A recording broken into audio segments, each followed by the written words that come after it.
Okay, continuation 'to nung vlog natin kanina, yung hate, 'no? Yung hate na natatanggap nung mga nasa social media, hindi naman parating inggit yun, maaaring totoo. Pero itong susunod na vlog, susunod na video, ang ibig ko sabihin dito, 'wag naman nating gamitin yung ating mga magulang or use our father and our mother na sasabihin nyo sa vlog or sasabihin nyo publicly, hindi lang sa social media, sasabihin nyo face to face, publicly na, doon sa manliligaw sa akin, dadaan muna kayo kay mama. Or doon sa mga lalaki, sasabihin nyo, pag lalapit, may mga babaeng nagbibigay motibo. Lagay na natin sa ganoon kasi may mga babae na talaga na sila na yung nagpe-first move, sasabihin, strict ang parents sila, ay, babalikan ko yung example natin kahapon, si Vincent ko, yung anak ng may-ari ng Pure Gold, no?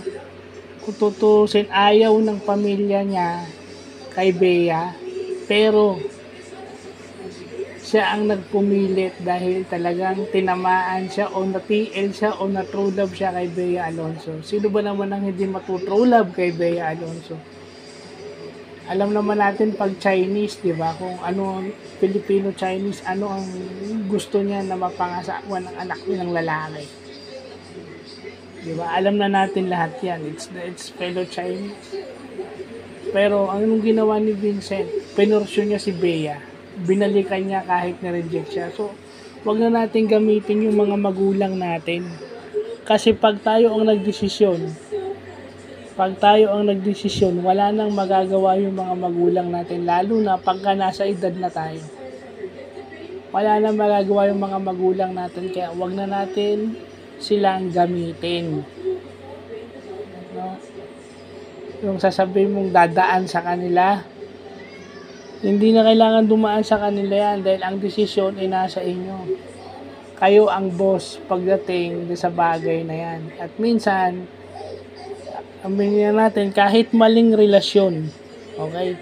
Kahit maling relasyon, minsan, wala nang magagawa yung magulang natin kundi tanggapin yung mga desisyon na yun kasi anak tayo. At dahil mahal tayo ng mga magulang natin, wala silang choice kundi tanggapin yung maling desisyon na yun. Huwag mo na sabihin na, kahit maging kabit kayo o maging kirida o kirido kayo sa isang relasyon, minsan wala nang magagawa yung magulang nyo. Wala nang magagawa yung magulang nyo kundi magdasal. After nila kayong masabihan, masermon na ng katakot-takot at mapagalitan, makipag-away sa inyo, at buti sana kung nakapag-split kayo. Pero kung hindi kayo nakapag-split, so wag nyo nang gamitin yung mga magulang nyo. Unang-una, by that time, matanda na yung mga magulang nyo, may edad na. So dapat hindi nyo na sila dinadamay sa mga desisyon na kayo rin naman ang gumagawa. Yung sasabihin nyo na tinuruan kayo ng magulang nyo, naalasan.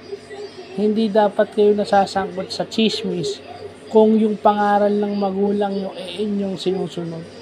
Hindi dapat kayo nasasangkot sa kontrobersya. Hindi dapat kayo kontrobersyal.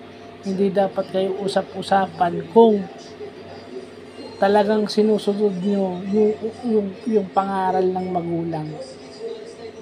Kasi ang pangaral ng magulang, lahat yan positive para sa inyo. Minsan nga sumusobra. Minsan yan yung naghihindar ng growth nyo pag sumobra. So yun lang, kasi minsan ginagamit nyo. Lagot kayo kay mama, lagot kayo kay papa, lagot kayo kay daddy, lagot kayo kay mami, lagot ka kay tatay, lagot ka kay nanay. Tigil-tigilan nyo na yan. Lalo na kung ikaw ay babae, kung gusto mong makipag-jowa sa pamilyado, nasa sayo yan. Ang idadahilan mo na lang, although totoo naman, it's either hindi mo alam na may asawa siya or meron ka lang natipuhan sa kanya. It's either yung wealth niya or na-inlove ka talaga sa kanya. Huwag nating alisin yung option na na-inlove. Kasi hindi naman niya, lalo na kung mayaman ka na, ang tanging magbibigay na lang sa'yo ng dahilan is ma-maintain yung wealth at minahal mo yung lalaki. Hindi lahat ng pagmamahal tama. Sasabihin niyo masarap at tamang magmahal, hindi sa lahat ng pagkakataon. Lalo na kung ang minamahal mo kasal sa iba. Kahit legal separated yan, buti kung anal, pwede na siguro pag anal o divorce. Pero pag legally separated at legal pa yung kasal, hindi pa siguro. So, yun lang po.